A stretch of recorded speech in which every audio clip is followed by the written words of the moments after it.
Congratulations! Have you seen the lines at 538? It's a torrent. It's an avalanche. It's the biggest hit in America.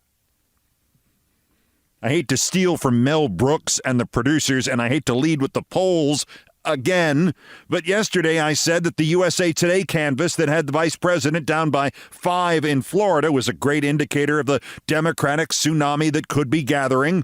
But it's not like she's actually going to win Florida. And literally hours later, in comes a new poll, and she may literally actually win Florida. Florida Atlantic, Public Opinion Research, State of Florida, Trump 47, Harris 45, Kennedy 5. Or if you prefer just the head-to-head, it's still Trump by 5 in Florida. The head of the poll, Kevin Wagner, Ph.D., quote, "If this trend holds, we may see a competitive race in Florida." Florida is in play.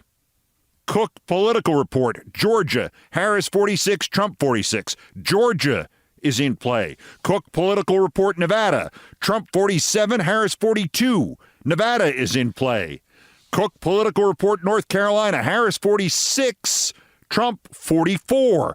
North Carolina is in play, and she is ahead there.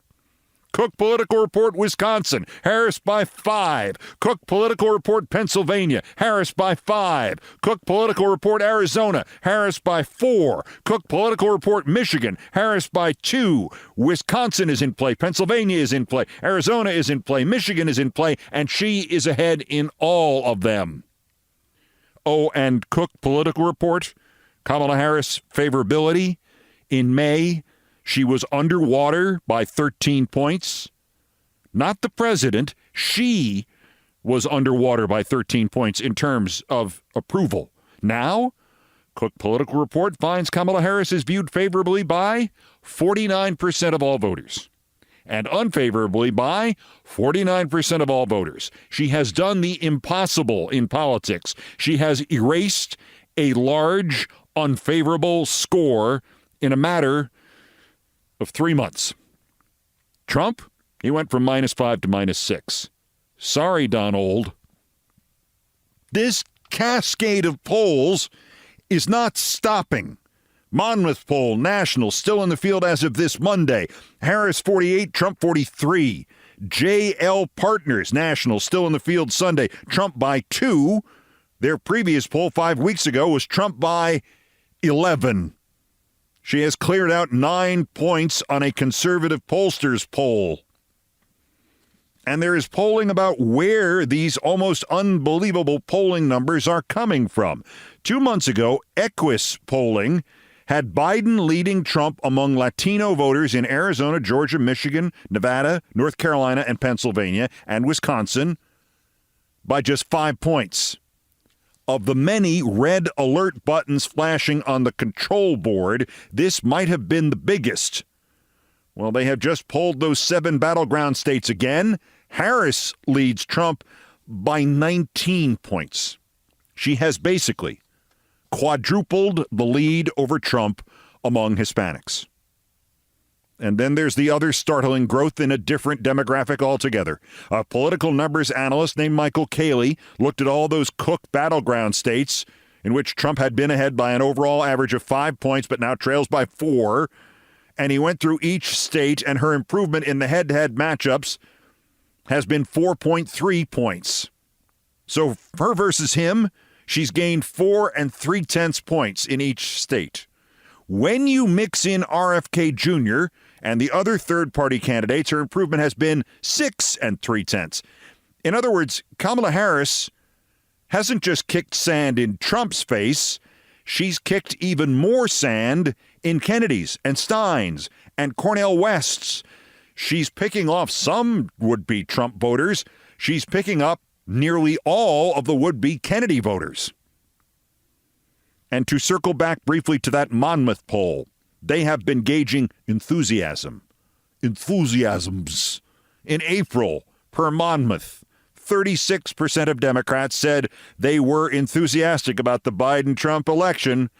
Yeah, we're enthusiastic. In June, it was 46%. Now, it's 81%. Enthusiasm drives turnout, drives winning.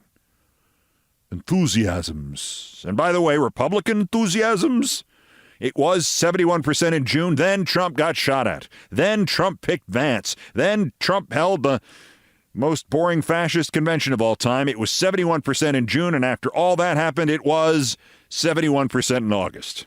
The inference there is Donald Trump is at his ceiling, not his floor. Perhaps the most startling thing about these polls is not so much the numbers as the volume. Like I said, quoting the producers at the start, it's a torrent. It's an avalanche. The polls are coming back so good, so fast, that some of the interior numbers they contain are only being analyzed days later. Remember the New York Times poll? That she was ahead by 4 in Michigan, 4 in Pennsylvania, 4 in Wisconsin. The Rust Belt poll, the one that truly deranged the Trump campaign. Wait, there was more on the inside of the envelope. Inside those polls, how Trump is doing among his people, white voters with no college education.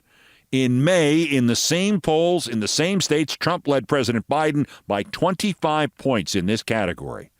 In August, in the same polls, in the same state, Trump leads Vice President Harris by just 14 points.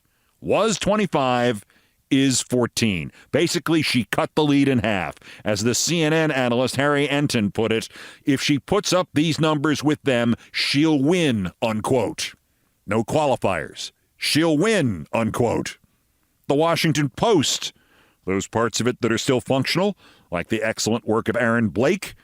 The Washington Post is still carving up the Financial Times poll data that showed, mind-blowingly, that Kamala Harris is now favored over Trump to handle the economy.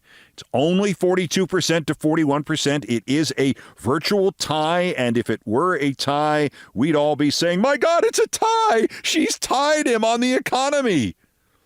But inside that summary number, which is not a tie, she's ahead, inside that number, Mr. Blake of the Post has compared it to earlier numbers on Trump versus Biden on the economy. In the NPR Marist poll, in the Marquette Law poll, in the Times poll, she is now doing between 6 and 9 points better than Biden was on the economy. She's taken between 4 and 7 points off Trump's lead on immigration. She's taken 4 points off his lead on foreign relations. And Blake also notes that she has expanded the Democratic lead that Biden had over Trump on who's better on health care. She's expanded it by 12 points. She's expanded it on who's better on Medicare and Social Security by 13 points, on who's better on abortion policy by 23 points. This is how crazy, good crazy, this really is. This summarizes it. The bandwagon is a-loadin' up. Frank Luntz, the frontrunner of all frontrunners of all time, goes on CNBC and says, if the election were held today, not only would Kamala Harris be the next president of the United States, quote, but if it continues in this direction, you have to start to consider Democrats winning the Senate and Democrats winning the House. At this point on the video, you can almost see the producers getting in Andrew Ross Sorkin's ear and saying, interrupt him, for God's sakes, interrupt Luntz. And Sorkin does, and with panic visible in his eyes, he trots out the, Trump is undercounted in polls mantra from 2016, and Luntz still manages to say it's not just the polls, it's my own focus groups too, and in them, quote, the people who were undecided have all collapsed towards Harris. And Luntz then says the entire electoral pool has changed. Kamala Harris has got an intensity advantage. I haven't seen anything like this happen in 30 days in my lifetime. And Frank Luntz is almost my age. He's 62. Although, to be fair, his hair is only about 17.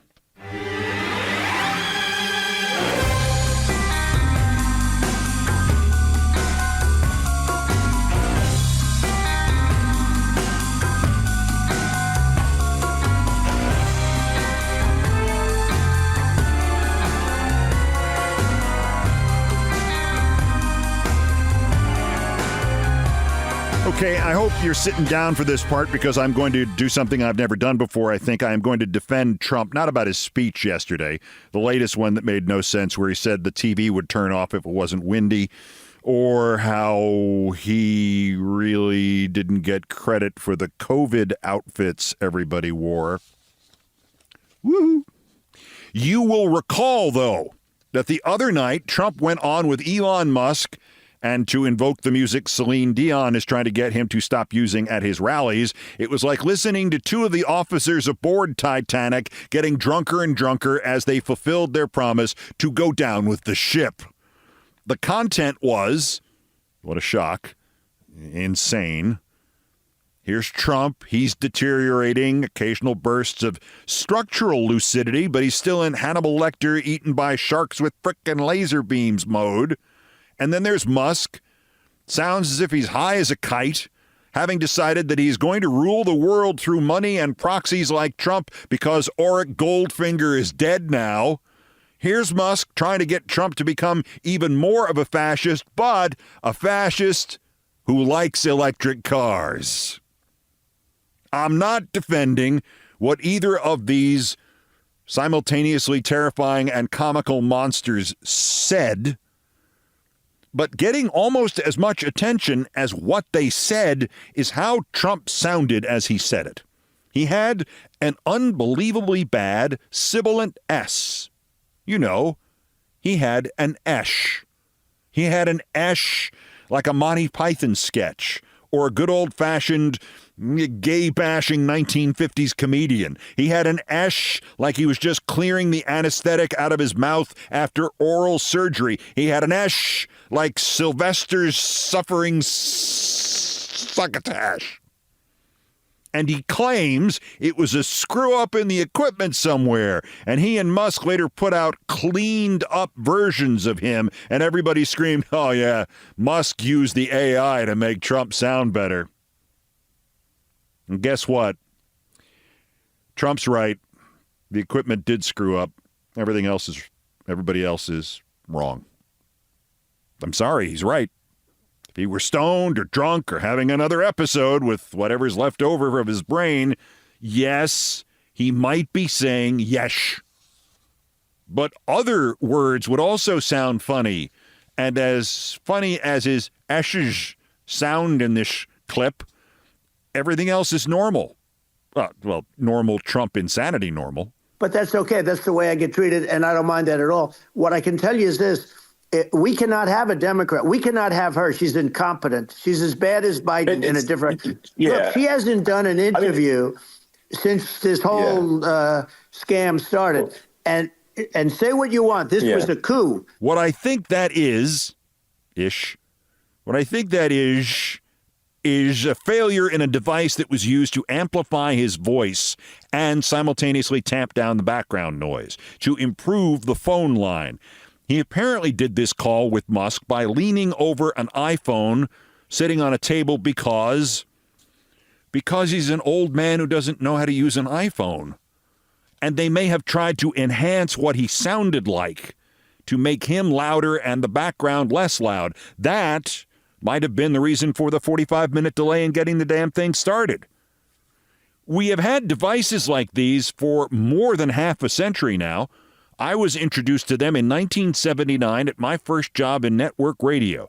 The machine was called a Comrex.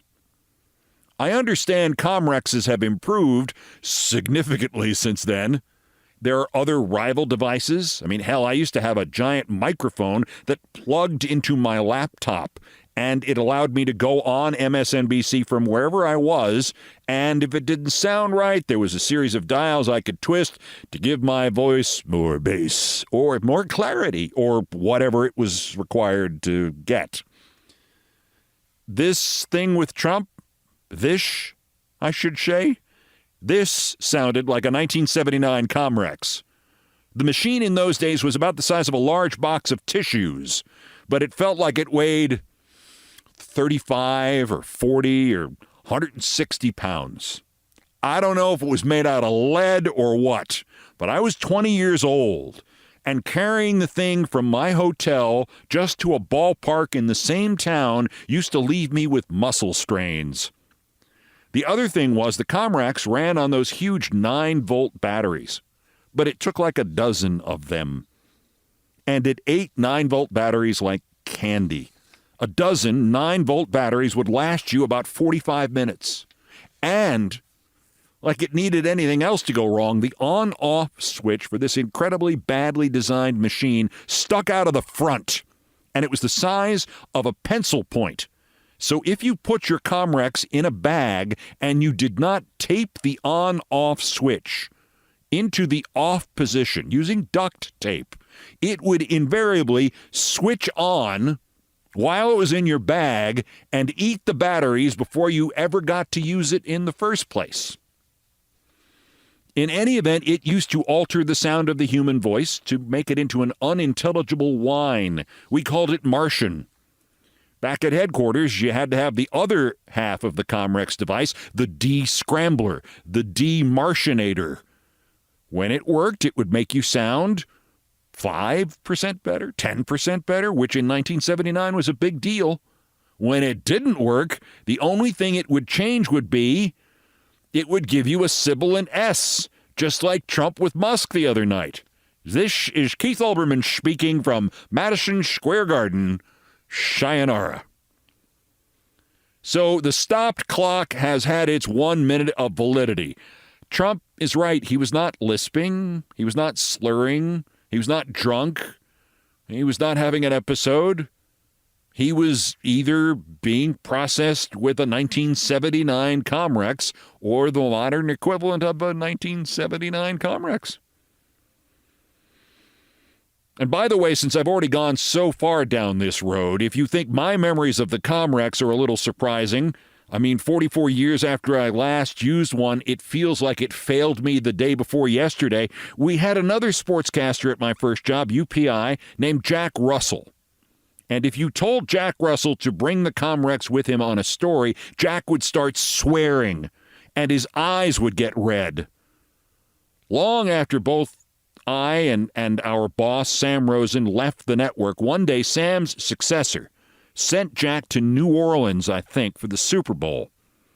And it was just as UPI began to run into financial trouble, and they would not give Jack an advance, so they made him pay for his own travel on the promise that they'd pay him back, and all sorts of other financial crap unfolded, and Jack not only decided he had had enough of UPI, Jack decided he had had enough of radio.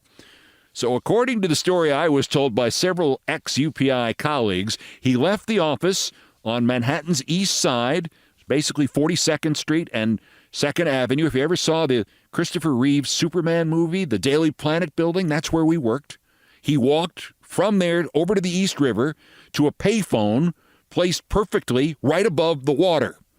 He called UPI from that payphone. He swore at his boss nonstop for several minutes, and then he said, "Before I go, I just want you to know that you should shove this Comrex where the sun don't shine. But since I'm not going to bother to come back into the office to witness that, I'm just going to do my own version of it now." And according to this story, Jack held out the phone receiver in one hand, fished the Comrex out of his bag with the other, and threw the Comrex into the East River. I am told that his boss could clearly hear the 40-pound sound machine from hell hitting the water and immediately sinking to the bottom. Release, rotation, splash.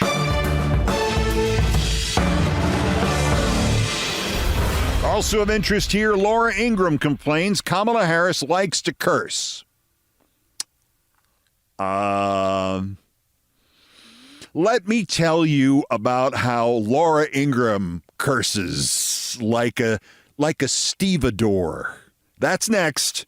This is Countdown.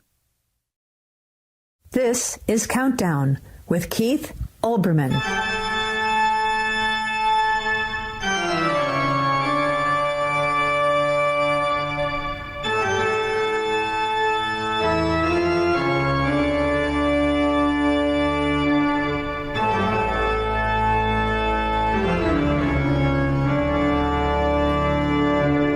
of us on this all-new edition of Countdown. I was asked the other day by a friend who was convinced that his career had ended whether anybody had ever said that to me, and I laughed and laughed and laughed, and I told him, yeah, a couple of times, but only as long ago as 1984. And then as I thought about telling you these stories in which writers and general managers and business agents told me I was done, I realized, actually, somebody told me this long before 1984. When they tell you your career is over, they may be projecting in things I promised not to tell. Coming up. First, there's still more new idiots to talk about. The daily roundup of the miscreants, morons, and Dunning-Kruger effect specimens who constitute today's worst persons in the world. The bronze, worse. The character called Gunther Eagleman, a right-wing social media troll account whom the author Philip Oswald identifies as defrocked and disgraced ex-cop from Texas, actually named David Freeman, because nobody's named Gunther anymore. Well, we couldn't use gun nut. Gun nut Eagleman doesn't sound smart, does it? Anyway, whoever he is, he echoed a post by another bunch of clowns called End Wokeness after Ilhan Omar won her primary Tuesday night. This is the version posted by End Wokeness. Minnesota, District 5, 8 p.m., polls close. 8:15 p.m., 0% counted. 8:30 p.m., 0% counted. 8:45 p.m., 0% counted. 9 p.m., 0% counted. 9:22 p.m., 5.0% counted. 9:37 p.m., 99.5% counted. Totally 100% legitimate, nothing at all suspicious. Congrats to Ilhan Omar. You know what? I went to a baseball game once and nobody scored in the baseball game for 8 innings.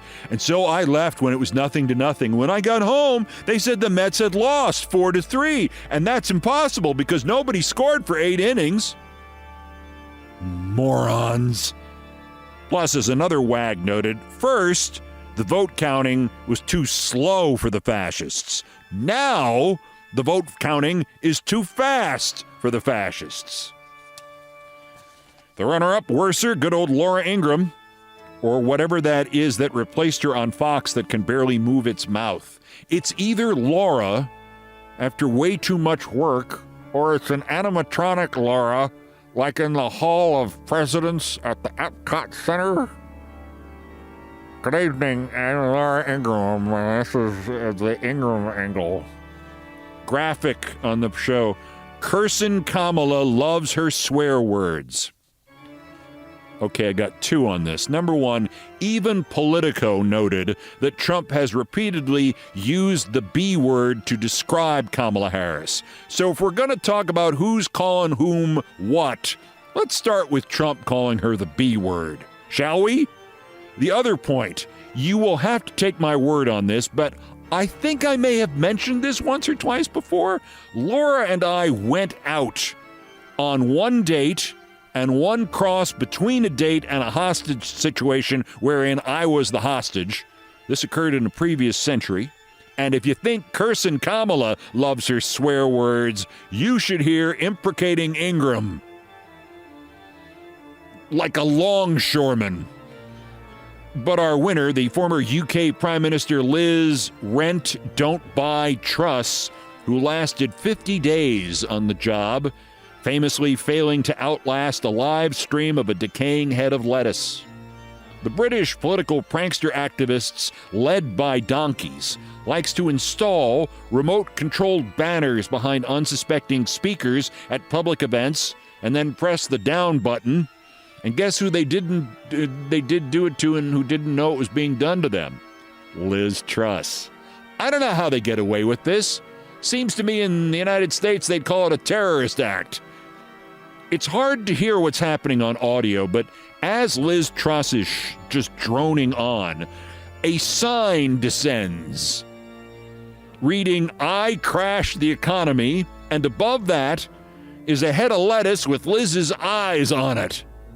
The last thing you will hear is Liz getting up and in not very, very decorous fashion, she's kind of sitting there with her legs splayed, so when she stands up, she gives the people in the front row a view of the Queen. Anyway, so as she gets up with this delightful ladylike gesture, she's walking off and she's saying, "That's not funny." So I think that he will probably win. On that. I've got loads of questions, by the way. But what? No, I've no idea where that's come from.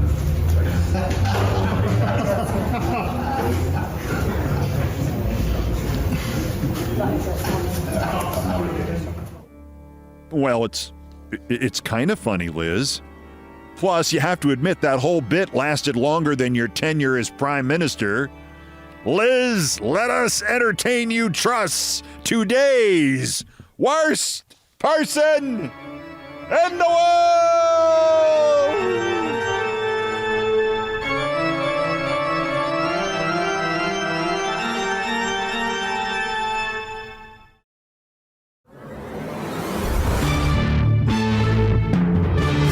Over the weekend, a colleague of mine explained that his career is over. It's done. He's had all the chances. There are no more jobs to get.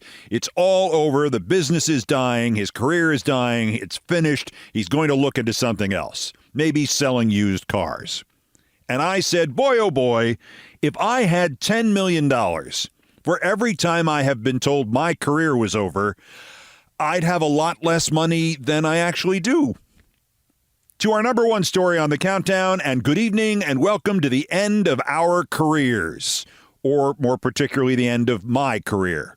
No, I'm not retiring. I'm just quoting myself from 1993 and the launch of ESPN2 and the subject of career-ending announcements. Career-ending announcements. Recently, a colleague of mine told me he was done, and I had to go through all of the times I have been told I was done. The first one was in 1984. This would be in a previous century that I know to a lot of younger listeners seems like it might as well be 1884. I have told before the story of my limited career in Boston, for which I waited about a year to start and lasted about half as long because I went to work at the wrong place, in the wrong city, outside in the wrong suburb of Boston with the wrong boss, where they said, don't make any jokes. And I said, what did you hire me for? And I left very, very quickly. And then they tried to fire me while I was filling out the terms of my contract and staying there until they could get a replacement. And the whole thing went up in flames. And the result of this was that the news director of the station, Channel 5 in Boston, a man who actually answered to the name Philip Scribner Balboni, went to the Boston Globe TV sports writer, when they had such things as TV sports writers, and said, oh, it was such a shame about Keith. He was potentially such a major talent.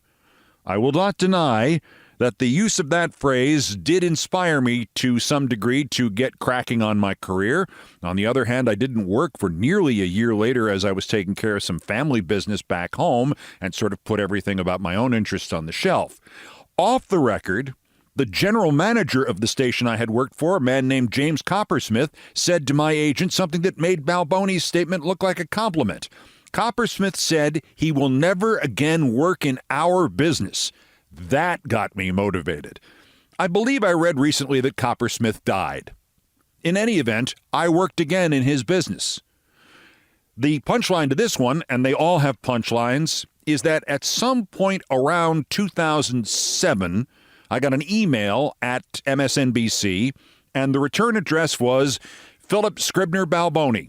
And there was a great email from my old brief news director boss in Channel 5 in Boston, who explained that I had been potentially such a major talent and was quoted on the record as saying that. And now he was saying how he watched Countdown every night and was so proud to have been in there at the start of my career. Not a word about the other part, about the, potentially such a major talent. I guess he meant it in the past, future, perfect sense of the, I don't know. My grammar on education is not what it should be.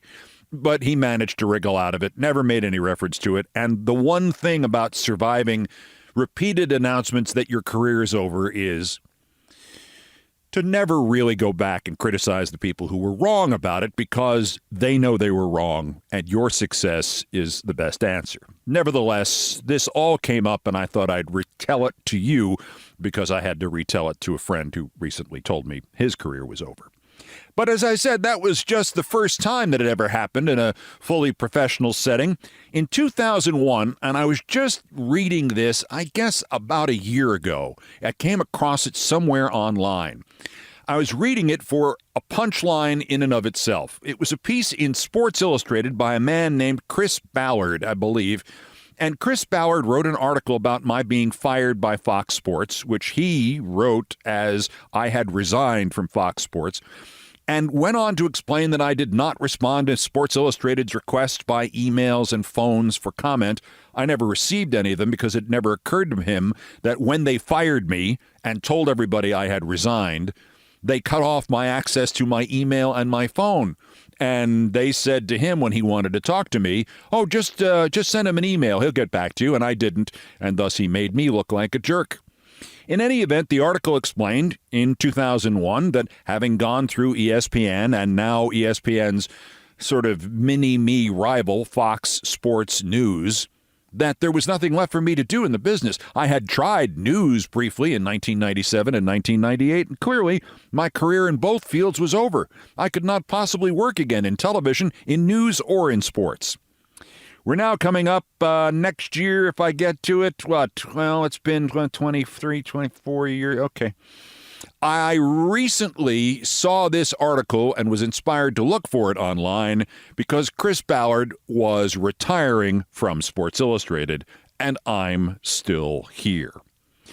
One question that came up as I was retelling the story of my various career-ending moments that did not, in fact, end my career, from my friend who's very worried about this, was how I managed not to have my career end when Ballard's premise was not completely wrong. He was certainly looking at what he thought happened in television. He was not the TV sports writer for Sports Illustrated for very long. It was not a natural subject for him. Most people who did this job thought that it involved simply watching sports on TV and then writing what they thought, as opposed to understanding an industry or its complexities or its parameters or its sort of weird voodoo customs. In any event, I said, well, look, it's not very difficult to survive these things. You just have to acknowledge that perhaps your next job after some sort of cataclysmic departure from an ESPN or Fox Sports or an MSNBC or wherever else, perhaps it's not going to pay you quite as much as the last one did. And so when my agent and I began to look around for more work in 2001, and I might add that after Fox fired me, they had to pay me for another 8 months at $100,000 a year. And if you can't survive on a job that requires you to do nothing for 8 months and pays you $800,000 that you can salt away, if you can't survive on that and enjoy your life while you're doing it, you're doing things wrong. In any event, what I said was just the next job, just take a job that allows you to do what you can do and do it well, and you will succeed in it. You have talent. A lot of other people don't. You will be low cost, so they're much more likely to overlook anything that happened in the past. And most importantly, if it is successful, you can then hold them up on the second contract negotiation.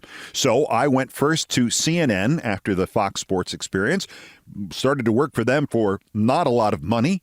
And although they did not ultimately exercise this, they signed me to a contract to do the 8 p.m. show on CNN for a certain large amount of money. And there were 2 finalists. They wanted us lined up in advance, and they made the clever decision to choose Connie Chung instead of me. But they had sort of reauthorized me. They had reestablished me by, it was well known within the industry that I was the runner-up for the job at 8 o'clock. And within 6 months of them saying, we think Connie's the right person to lead us into the future here. Within 6 months of that, I was doing the 8 o'clock show on MSNBC for, in fact, twice what the agreement had been at CNN. And within 3 years, they'd signed me to a new deal that was worth 3 times that, more than I had ever made in my life. So the key thing to it is to be flexible financially.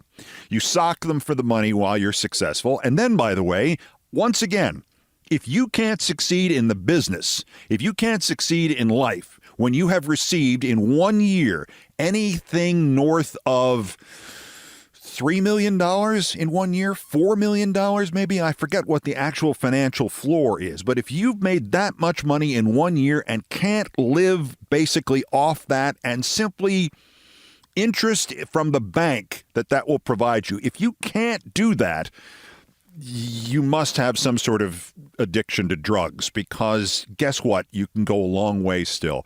I mean, yeah, it's true. $4 million isn't what it used to be, but guess what it is now? It's still really good. I never fail to see one of these articles in which somebody who's lost a job paying in, the tens of millions of dollars, and it's like, well, he's finished now. It's like, yes, he's finished now. He can sit on a beach. He can hire somebody to do his exercise for him. He can sit on a beach and eat the money. And it won't make a difference. He doesn't have to do it again. In any event. So the pattern here that I have described already has continued in subsequent years, even after I came back from the dead after my experience in Boston, where I was dubbed the Dark Prince of TV sports and was winning awards in Los Angeles the next year. Although, to be fair, after that quote in 1984 about how I was potentially a great talent, I did get down to about my last $100 in the bank.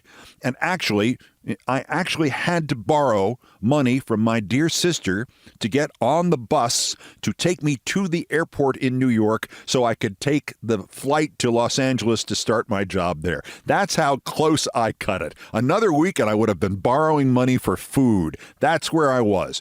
But you have to be willing to walk that tightrope to pull this off. In any event, so that was Boston became the Los Angeles job, and the Los Angeles job, when they eliminated that, is like, well, his career's over now. The next job was ESPN. ESPN led to NBC. When that didn't work out and I pushed to get out of there, they sold me to Fox for $1 million, and they paid me a lot of money and continued to pay me a lot of money even after they stopped putting me on TV. And that led to a doldrum period where I got to read about the guy who's now retired from Sports Illustrated explaining what network will sign him now, what team will sign him now, whither Keith. This is 2001. I was 42 years old. It's like I get nostalgic reading that going, yeah, you were 42 years old. They fired you at that point. People thought your career was over. Yeah, but I was 42. My hair was dark most places. In any event, so that led into the MSNBC job, and the MSNBC job, as sort of messy as that ended, the second one anyway, led to the current TV job, and as disastrous as that was, since it was kind of a confidence trick, there was a day where between the money I got for leaving NBC and the money I got for joining current TV, I made $68 million in one day. I had to sue a lot of people afterwards to get all of it, but I got just about all of it. In any event, I'm now boasting. Back to the point of this whole story. An old friend of mine came in when I was doing the videos for GQ, The Closer and The Resistance in 2016 and 2017, came in to watch me do this and started to ask very, very graciously and very gently about, well, isn't this something of a come down for you from the MSNBC experience where you had a staff? And I said, well, first off, the MSNBC experience consisted of 2 cameramen and a floor director, and me, and sometimes a guest in a studio. The staff, whereas they were all certainly dedicated to the project, consisted of basically a core of 6 or 7 people. It never really felt like a big deal. I know it had more influence than I was ever led to understand, but it wasn't like, oh, well, those movies that you did with Richard Burton and Elizabeth Taylor and Tom Cruise, and now you're just sitting at home with a camera. It didn't have that feel in the slightest. And I said to him, did you see the thing from CBS News the other day? And he went, what thing from CBS News? I said, don't you have the Google at the New York Times? And he said, yes. I said, Google Social Flow Facebook. And he did on his phone, and he read this. Political pundit Keith Olbermann found a way to channel concerns about Mr. Trump. This is July 2017. Started hosting a series of political commentary and special interviews titled The Resistance with Keith Olbermann, with the first episode featured on GQ on November 16th, 2016, reaching 54 million people, equivalent to 1 in 6 Americans. And I said, look, I understand that if you measure things solely by the idea that I'm on your TV every night, well, yeah, that doing a video and coming into a studio that isn't really designed for TV and there's an echo in it might seem like the end of my career. 54 million people saw that video and interacted with it in some kind. They either forwarded it or watched it or put a comment on it, or sometimes all three. That was, in fact, the number one political video or story on Facebook in the period of time after Donald Trump's election. I think that's something of a success. And I said, by this point, I don't need the damn money. The money I'm making from doing this is going to dog charities. Okay, so we could go on at length about other small versions of that. I once went back and forth with this guy who now is one of the people at Puck News who insisted that I had not been negotiating with the then chairman of NBC, Jeff Shell, about returning to MSNBC in 2019, 20, and 21 because NBC News had insisted it wasn't true. And I said, who told you that? And they said, a spokesman. And I said to this guy, his name was Dylan Byers, I said, well, who was the spokesman? Well, it's just supposed to be a spokesman. I said, so they wouldn't even put their own name on it? Not even a made-up name? Jim Jones, NBC News spokesman, which would have been, by the way, an appropriate name for a series of NBC News spokespeople. They didn't even do that. And he said, no, they were insistent. There's never been any contact between you and Jeff Shell. And I went, hang on. And I called up from my phone 23 emails and texts from Jeff Shell. I photoshoted them, I screenshotted them, and gave him to the guy. And I don't think this guy Byers has recovered since. His worldview was totally destroyed. He was writing a story about how I had deteriorated to the point where I was hallucinating about being in contact with Jeff Shell from NBC News, or from NBC, about returning to NBC News and MSNBC when we were deep into negotiations about it and were delayed only by the pandemic and, as I pointed out here before, the vetoes of certain people working on the air at MSNBC, most of whose careers I started. But that's another story which I've already discussed. His whole worldview was shattered by this because, Shadoobie, he could not comprehend that an NBC News spokesperson would lie to him. And he really said this. He said, I don't understand. Why would they lie to me? And I said, you don't have to understand that. The idea that they would not put their own name on this statement might have suggested to you that they were lying to you. Oh, I'll keep that in mind. Well, he didn't keep that in mind. But that's, again, another story about Dylan Byers, and we'll get to him someday too, somewhere soon. Somebody asked towards the end of July 2024 about my recent comeback and how I'd just gotten back into political commentary now with the new podcast. And I said, it's 2 years old on August 1st. It was approaching 500 episodes.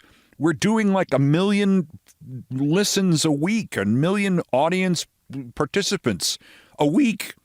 I mean, it's challenging certain hours on CNN for total audience. Good God, what do you mean recent comeback? But this is, as I said, if I had $10 million for every time somebody told me my career was over, my career is sort of over because I'm now of advanced years. And now I've done something that I really didn't understand until the year 2011. Until I left MSNBC to go to Current TV, and there was built into this transfer a 3-month period of time where I could not work anywhere in television. I had not had such a period of time, except for the aforementioned period when I was taking care of family members who were in trouble in 1985 after the Boston experience. I hadn't had such a length of time without being on the air somewhere. And in fact, during that period in 1985, I did a lot of freelance work just to, get the cash that I didn't have to borrow from my sister, who was, by the way, 17 years old at the time. Yeah, Jen, have you got a 20? Yeah, thanks. I need to go buy a cigar. In any event, I believe we had that conversation. In any event, the point of this was, until 2011, I'd really not had a day or at least a week without deadlines, media deadlines. You have to have this written by 8 o'clock because the show is starting with or without you. I hadn't had a day or a week without those since I was 16 years old, and I was, to my shock, I found I really enjoyed not having those deadlines. And when we went back on the air in Current TV in June of 2011, I was kind of disappointed, not because the studio was actually not a studio, but more like a portal to hell. And not that part of it, which was disappointing, but not as much as I really enjoyed, not shaving every weekday and not having to write, 10,000 words a day and not having to read the 12 seconds of script inside the 12-second window before the sound hit. And just the number of deadlines I suddenly didn't have. So since 2011, I decided to cut back to 4 days work a week, generally speaking. That's my concession to my mid-60s. And as I was preparing this, to tell you this story in light of the experience I had with my friend who thought his career was over, and I was reciting this, I realized that I had left out, in telling him the story, and I have deliberately left it out of the chronological order of these tales, of the actual first time I was told my career was over. I had forgotten completely about the day that the sports director, what was then a prominent radio station, told me that not only would he and the news director there not hire me, even though I had been told I was a candidate for a sports job there, but he told me that I would never get a job in radio or television of any prominence because of my attitude. No one will ever hire you. His name was Ernie Jackson, and I believe he left the town we were in to get a job selling airtime on a radio station in Cincinnati, and after that, I don't know what the hell happened to him. The news director was a guy named Bob Lynch, and he shortly thereafter moved to a job that I think he spent his entire professional career at. Traffic reporter in a plane above the beautiful city of Rochester, New York. The date that Mr. Jackson, on Mr. Lynch's behalf, told me that my career was over. The first time I was told, you will never again work in this business. The first good evening and welcome to the end of my career was October 1977.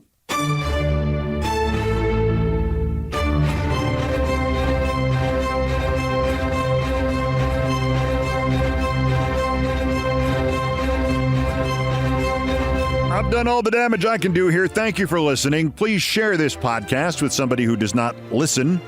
We are on a roll here. Perhaps it's all the good news. The total audience last Friday was 150,000. If we do that every episode, that's 31 million a year. Brian Ray and John Philip Chanel, the musical directors of Countdown, arranged, produced, and performed most of our music. Mr. Chanel handled orchestration and keyboards. Mr. Ray was on the guitars, bass, and drums. It was produced by TKO Brothers. Our satirical and pithy musical comments are by the best baseball stadium organist ever, Nancy Faust. The sports music is the Olbermann theme from ESPN2, written by Mitch Warren Davis, courtesy of ESPN. Other music arranged and performed by the group No Horns Allowed. My announcer today was my friend, here's a coincidence, Nancy Faust. Everything else was pretty much my fault, as usual. So that's Countdown for this, the 83rd day until the 2024 presidential election, the 1,316th day since convicted felon Dementia J. Trump's first attempted coup against the democratically elected government of the United States. Use the September 18th sentencing hearing. Use the mental health system. You've got it, President Biden. Use presidential immunity to stop him from doing it again while we still can. And anti-Semitic, anti-immigration, Republican gun nuts, please stop shooting at Trump. Thank you. The next scheduled countdown is tomorrow. Bulletins as the news requires. Till the next one, I'm Keith Olbermann. Good morning, good afternoon, good night, and good luck.